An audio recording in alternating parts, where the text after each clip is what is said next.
Bismillahirrahmanirrahim. Assalamualaikum warahmatullahi wabarakatuh. Apa kabar teman-teman semua? Sehat selalu dan tetap bahagia berkumpul bersama keluarga. Nah, baik teman-teman, di pekan ke-8 ini kita akan sama-sama mempelajari tentang memahami atau hikmah dari beriman kepada makhluk gaib. Seperti itu. Nah, beriman kepada hal yang gaib ini merupakan salah satu rukun iman sebenarnya, tapi tidak dicantumkan.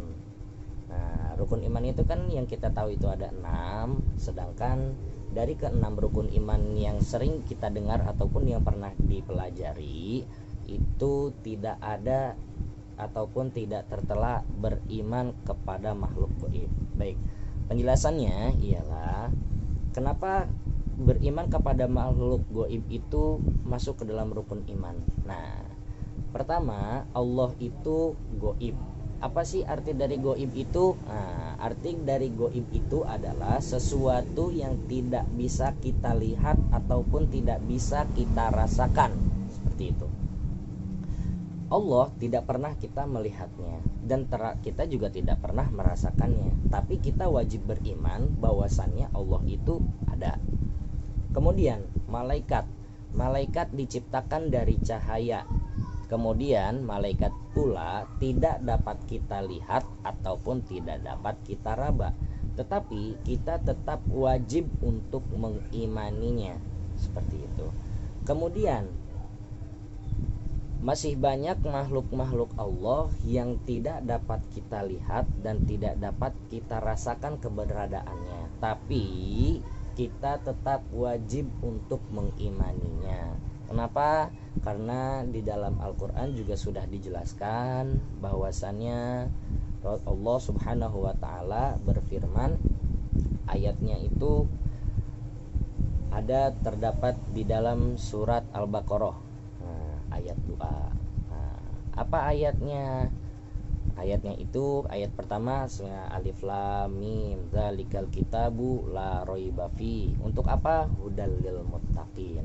Nah, kenapa hudal lil muttaqin? Nah, hudal lil muttaqin ini untuk siapa? Penjelasannya gimana? Nah, alladzina yu'minuna bil ghaibi. Nah, di situ.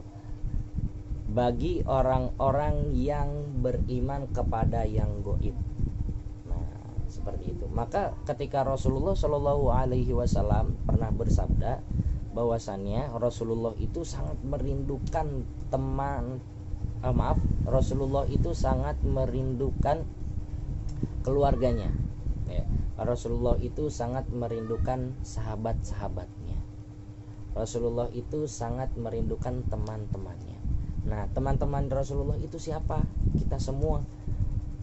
Yang telah dijelaskan oleh Rasul itu apa? Nah, Rasulullah itu menjelaskan bahwasannya humul ladzi la yaroni walakin yu'minu nabi.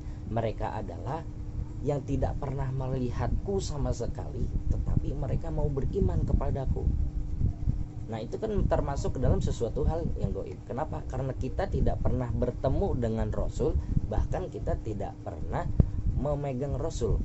Seperti itu. Nah, maka maka hikmah dari beriman kepada hal yang gaib ini sangat penting.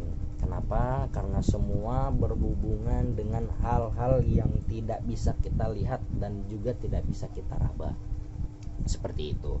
Nah, maka oleh sebab itu Rasulullah dan Allah pun sangat menganjurkan kepada kita semua agar pertama, yang paling tidak boleh dipikirkan ketika memang kita tidak bisa melihat ataupun tidak bisa meraba, itu yang tidak boleh dipikirkan adalah memikirkan bagaimana bentuk Allah, kemudian bagaimana singgasananya Allah. Nah, itu tidak boleh. Tapi kalau seandainya kita memberikan gambaran bahwasannya singgasana Allah itu seperti ini, tapi yang tidak boleh sama sekali itu adalah bentuk dari Allah itu sendiri. Walaupun di dalam Al-Quran ada ayat yang mengatakan bahwasannya Allah berfirman itu di dalam Al-Quran, yadullahi fauqa aidihim. Nah, tangan Allah itu ada di atas tangan mereka semua. Nah, berarti ayat ini tidak boleh kita tafsirkan ataupun tidak boleh kita pahami bahwasannya Allah itu punya tangan mungkin. Nah, tidak boleh seperti itu.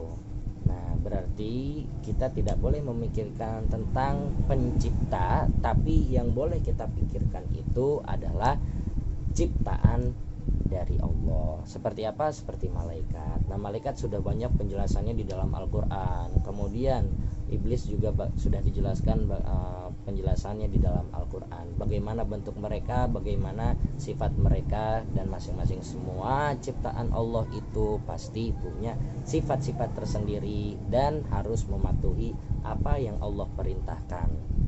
Seperti itu. Baik teman-teman, cukup sekian. Semoga teman-teman bisa memahami dengan apa yang telah aku sampaikan tadi.